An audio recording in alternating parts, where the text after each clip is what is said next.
Alvin, for those questions. Thank you.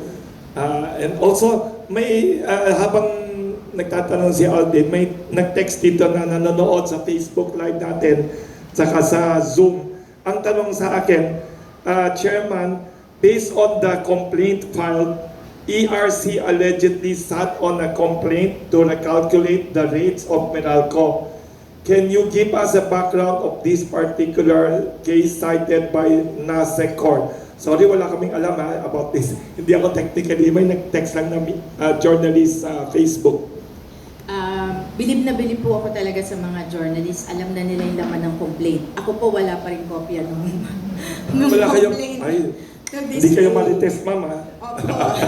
Magaling na lawyer. Hindi po, syempre mag-iintay tayo ng official rights naman po yun dapat ng respondent na binibigyan siyang kopya ng complaint. Hanggang ngayon wala pa. Wala pa pong kopya. Wow. Pero yun po nga yung nababalita na basis daw po ng complaint. Na ipinaliwanag din naman po namin dun sa motion for reconsideration kasi nabanggit din yun dun sa preventive suspension order na may action na po ito. In fact, tapos na itong kasong ito as far as the Commission is concerned.